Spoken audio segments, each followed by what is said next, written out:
સર્વ વાલા મુક્તોની આ સેવકના પ્રેમ ભર્યા જય સ્વામિનારાયણ. તારીખ 15/7/2026 વાર બુધવાર.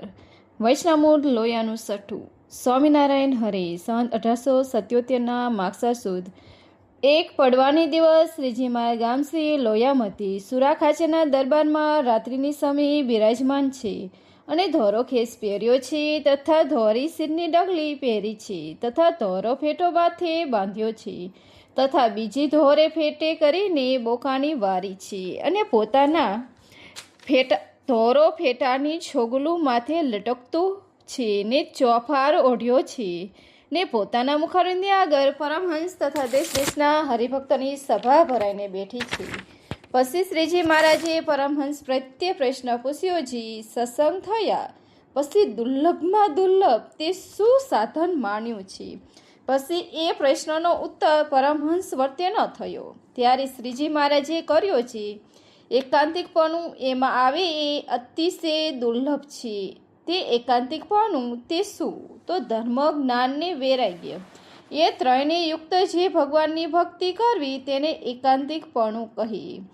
પછી વળી શ્રીજી મહારાજે પ્રશ્ન પૂછ્યો છે. ધર્મ સંબંધી સાધનમાં એવું કયું સાધન છે જે એક રાખવે કરીને સર્વ ધર્મ રહે? અને ભગવાન સંબંધી જે ભજન, સ્મરણ, કીર્તન, વાર્તા એ આદિક સાધન છે તેમાં એવું એક સાધન કયું છે જે આપતકાર હોય ને સર્વ જાય ને જો એક રહે તો સર્વ રહે? પછી તેનો ઉત્તર પણ પોતે જ કર્યો છે. ધર્મ સંબંધી સાધનમાં તો એક નિષ્કામીપણું હોય તો સર્વ સાધન આવે અને ભગવાન સંબંધી તો એ સાધન છે જે નિશ્ચય રહે તો સર્વ આવે. અને વળી શ્રીજી મહારાજે પ્રશ્ન પૂછ્યો. કેવી મત એક પ્રકારની રાખે રૂડું થાય ને તેને જો ફેરવીએ તો ભૂંડું થાય, ને કેવી મતીને વારંવાર ફેરવીએ તો રૂડું થાય ને ન ફેરવે તો ભૂંડું થાય? પછી તેનો ઉત્તર પણ પોતે જ કર્યો છે. ભગવાનના નિશ્ચયરૂપ જે મતી તેને તો ફરવા જ દેવી નહીં ને ભગવાનનું મહાત્મય સાંભળીને તેની પુષ્ટિ વારંવાર કર્યા કરવી તો રૂડું થાય ને એ મતીને વારંવાર ફેરવે તો ભૂંડું થાય ને પોતે પોતાના મનને જાણે જે મતીમાં નિશ્ચય કર્યો હોય જે મારે આમ કરવું છે તે મતીને સંતને વચને કરીને વારંવાર ફેરવે ને સંત કહે છે અહીં બેસવું નહીં ને આ કરવું નહીં તો તે ઠેકાણે બેસવું નહીં ને તે કરવું નહીં. એવી રીતે મતીને ફેરવે તો રૂડું થાય ને એ મતીને ફેરવે નહીં ને પોતાનું ધાર્યું કરે તો ભૂંડું થાય.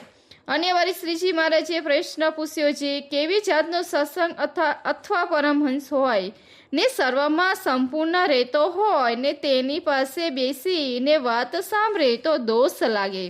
ત્યારે તેનો ઉત્તર પણ પોતે જ કર્યો છે. જેને ભગવાનનો નિશ્ચય હોય અને ધર્મોમાં પણ પોતે રહેતો હોય તો પણ જો તેને વ્યવહારમાં આસક્તિ હોય તથા દેહાભિમાન હોય તથા માન હોય ને તેને ભગવાન તથા સંત તે ખોદે તો તે ભગવાનનો ને સંતનો અવગુણ જરૂર લે.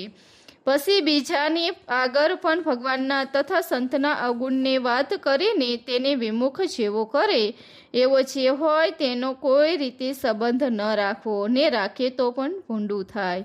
અને વળી શ્રીજી મહારાજે પ્રશ્ન પૂછ્યો છે. કેવો સાધુ હોય તે ધર્મમાં રહેતો હોય ને નિશ્ચય પણ હોય તો પણ તેને ફેરે નાવા જવું નહીં ને પાસે પથારી કરવી નહીં ને તેની વાત પણ સાંભળવી નહીં. પછી તેનો ઉત્તર પણ પોતે કર્યો છે. જે સંત હિંમત રહિત વાત કરતો હોય જે જૂ એક જન્મ કરીને નિષ્કામાદિક ગુણ આવે છે તે તો ભગવાન કૃપા કરે તો જ આવે, નહીં તો અનેક જન્મ કરીને કલ્યાણ થાય પણ આ જ દેહ કરીને શું કલ્યાણ થાય છે? એવી રીતે જે હિંમત રહિત વાત કરતો હોય તેના સંતનો સર્વ પ્રકારે ત્યાગ કરવો. અને જે એમ કરતો હોય જે આને આ દેહ કરીને કૃતાર્થ થયા છીએ ને કામ, ક્રોધ, મદ, મચ્છર, માન ઇત્યાદિ દોષનો શું ભાર છે? ભગવાનને સંત પ્રતાપે કરીને એ સર્વનો નાશ કરી નાખશું એમ જે કહેતો હોય તે કામાદિક દોષને નાશ કરવાના ઉપાયમાં તત્પર થઈને મંડ્યો હોય તેનો સંગ સર્વ પ્રકારે કરવો. અને વળી શ્રીજી મારે જે પ્રશ્ન પૂછ્યો છે. કેવો સાધુ હિંમત સહિત વાત કરતો હોય તો પણ તેનો ત્યાગ કરવો. પછી તેનો ઉત્તર પણ પોતે કર્યો, જે પોતાના પુરુષાર્થને જ અધિક રહેતો હોય ને પુરુષાર્થ કરીને જ પોતાને કૃતાર્થ માનતો હોય, પણ ભગવાનનું બર ન રાખે ને એમ સમજે છે આ સાધન કરીને ભગવાન રાજી કરવા છે, તો તેનો પણ ત્યાગ કરવો. અને વળી શ્રીજી મહારાજે પ્રશ્ન પૂછ્યો, જે કયો સાધુ હોય તેનો સંગ કરવો અને કહેવાનો ન કરવો.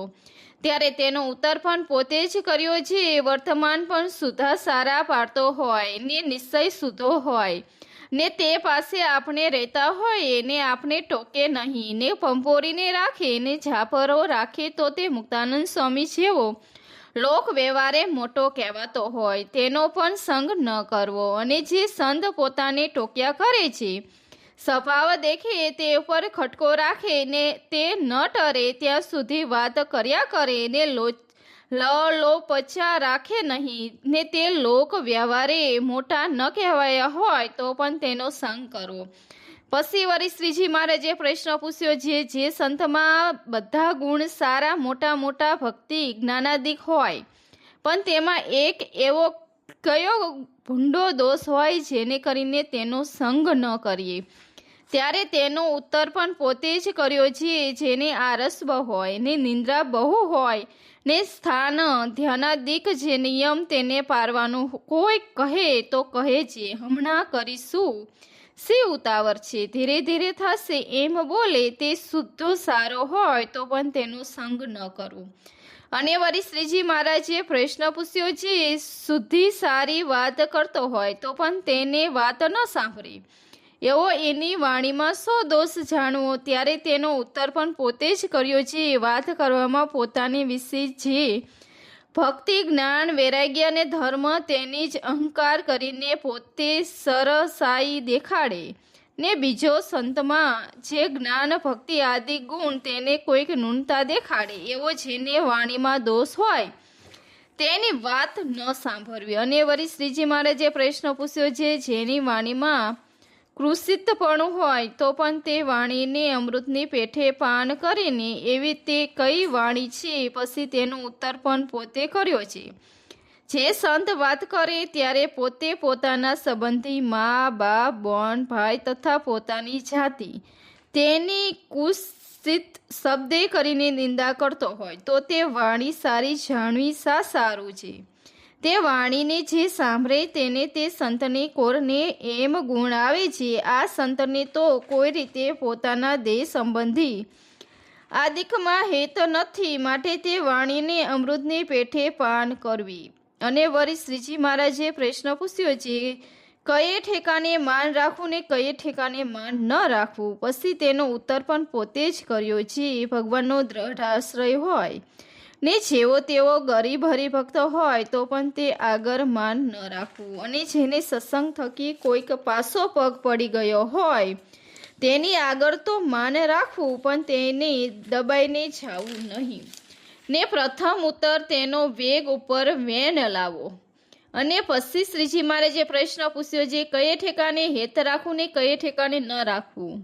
ત્યારે તેનો ઉત્તર પણ પોતે જ કર્યો, અમે સર્વ સંતને સાધારણપણે કહેતા હોઈએ છીએ, બુરાનપુર તથા કાશીએ કોણ જાણે ત્યારે કોઈ બોલે નહીં, ત્યારે તે સભામાંથી પોતે ઉઠીને અમને એમ કહેવું છે, કહો તો મહારાજ હું જાઉં, એમ કહીને અમારી આજ્ઞા લઈને ત્યાં જવું. એ ઠેકાને અમારી પ્રશંસાને અર્થે અમારું દર્શનાદિક હેત પણ ન રાખવું. અને અમે તથા સંત તે જેને કચવાના હોય તે વઢીને તિરસ્કાર કરીને બહાર કાઢી મૂક્યા હોય, તે શોકે કરીને રોતો હોય ને તે પાસે કોઈક એક ડમલ વિમુખ જેવો આવીને સંતનો અથવા અમારો અવગુણ કહેવા લાગે, ત્યારે તેની આગળ તે સંતની કોરનું ને ભગવાનનું કોરનું બહુ હેત જણાવે, એમ કહીએ છીએ હું તો એનો વેચાણ છું અને મારા કટકા કરી નાખે તો પણ મારે એમનો અવગુણ ન આવે, એ તો મારા કલ્યાણના કર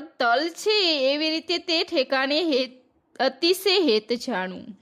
અને વળી શ્રીજી મહારાજે પ્રશ્ન પૂછ્યો, જેને કરીને ભગવાન રાજી થતા હોય તો પણ તે કરવું નહીં, અને જેને કરીને ભગવાન કુરાજી થાય તો પણ તે કરવું, એવું તે શું છે? પછી એનો ઉત્તર પણ પોતે કર્યો છે. અમે કોઈક વચન કહીએ ને તેમાં જો અધર્મ જેવું હોય તો તેને વિશે ચીરકારી થવું કહેવાતા તેમાં ઘણીક વાર લગાડવી, પરંતુ તુરંત માનવી નહીં. જેમ શ્રી કૃષ્ણ ભગવાનને અર્જુને કહ્યું, અસ્વસ્થામાં માથું કાપી નાખો, પછી તે વચન અર્જુને ન માન્યું, તેમ એવી રીતનું જે વચન તેમાં અમે રાજી થતા હોઈએ તો પણ ન માનવું. તથા પંચવર્તમાન સંબંધી જે નિયમ કહ્યા છે તેમાંથી જેને કરીને ભંગ થતો હોય એવું જે વચન તે ન માનવું. અને એ બે વચન ન માનીએ ને ભગવાન કચવાતા હોય તો સારી પેઠે કચવાવા પણ તેમાં રાજી ન કરવા.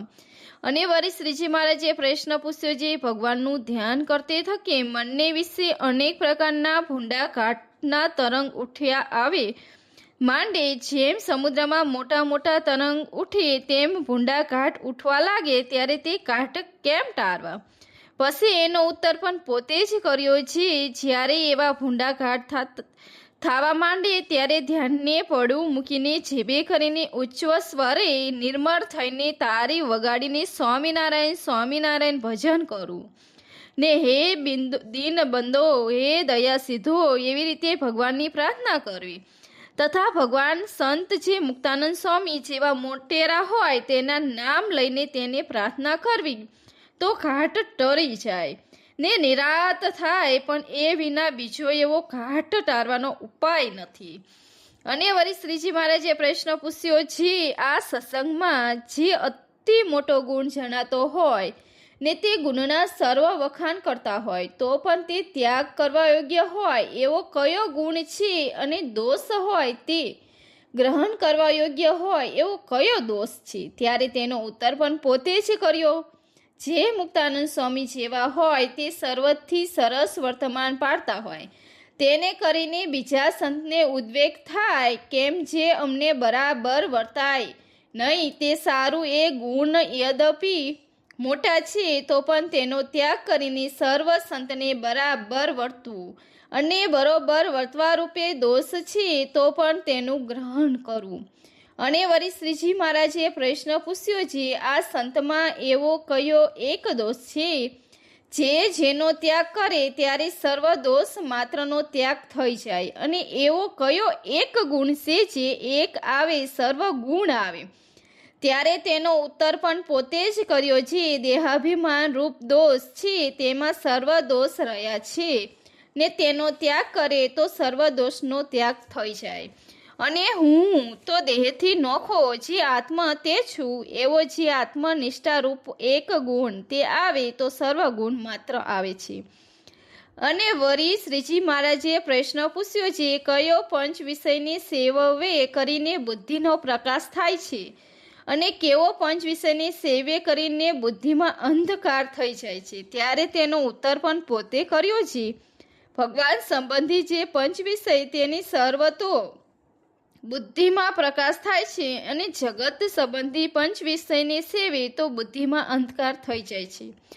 અને વળી શ્રીજી મહારાજે પ્રશ્ન પૂછ્યો છે, કયો દેશ, કયો કાર, કયો સંગ, કેવી ક્રિયા જેનો સંબંધ ભગવાનને માની કરીને પણ ન કરો?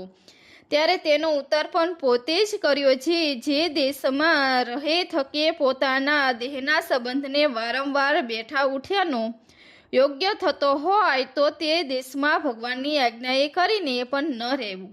અને અમારા દર્શન થતા હોય ને તે ભેરે સ્ત્રીઓના દર્શન થતા હોય એવો સંગ તથા ક્રિયા હોય ત્યાં અમે બેસાડીએ ને કહીએ જે અમારે દર્શન કરો તો પણ તે ઠેકાણે બેસવું નહીં ને કોઈક મીસ લઈને ઉઠી જવું. અને જે કારમાં વિષય પણ વળતું હોય ને માર ફૂટ થતી હોય ને જો ભગવાનની આજ્ઞા હોય તો પણ ત્યાંથી ચાલીને કરવું, પણ તે જે ઠેકાણે રહીને માર ન ખાવો. અને વળી શ્રીજી મહારાજે પ્રશ્ન પૂછ્યો છે, કયો શાસ્ત્રને સાંભળવા અને ભણવા ને કયા શાસ્ત્રને ન સાંભળવા ને ન ભણવા? પછી તેનો ઉત્તર પણ પોતે જ કર્યો છે. જે શાસ્ત્રમાં ભગવાનનું સાકારપણું પ્રતિપાદન ન કર્યું હોય તથા ભગવાનનું અવતારનું નિરૂપણ ન હોય ને તે ગ્રંથ જો શુદ્ધ વેદાંતના હોય ને એક અદ્વિતીય નિરાકારનું પ્રતિપાદન કરતો હોય ને તે ગ્રંથ શુદ્ધ બુદ્ધિવાનના કરેલા હોય તો પણ તે ગ્રંથની કોઈ દિવસ ભણવા નહીં ને સાંભળવા પણ નહીં. અને જો રણછોડ ભક્તના જેવા કીર્તન જ હોય ને તેમાં ભગવાનની મૂર્તિનું જ વર્ણન હોય તેને ગાવા અને સાંભળવા તથા એવી રીતનો જે ગ્રંથ હોય તેને ભણવા અને સાંભળવા. ઇતિ વૈષ્ણવ લોયાનું છઠ્ઠું પૂરનું થયું. સહજાનંદ સ્વામી મહારાજની જય. આ વિડીયો આપણને પસંદ આવ્યો હોય તો લાઈક, શેર और સબસ્ક્રાઈબ. જય સ્વામિનારાયણ. થેન્ક્સ.